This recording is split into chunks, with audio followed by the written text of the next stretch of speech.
নমস্কার বন্ধুরা, Anima simple lifestyle আইডিতে সকলকে স্বাগত। আজকে আমি তোমাদেরকে দেখাবো দুর্দান্ত স্বাদের পমফ্রেট মাছের একটা রেসিপি।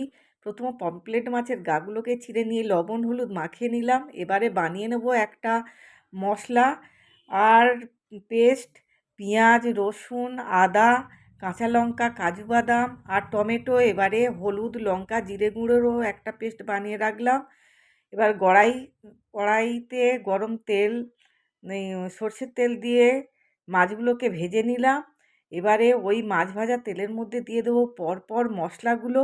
মশলা থেকে যখন তেল ছেড়ে আসবে তখন দেবো লবণ আর চিনি। এর মধ্যে দিয়ে দেবো এবারে গরম জল।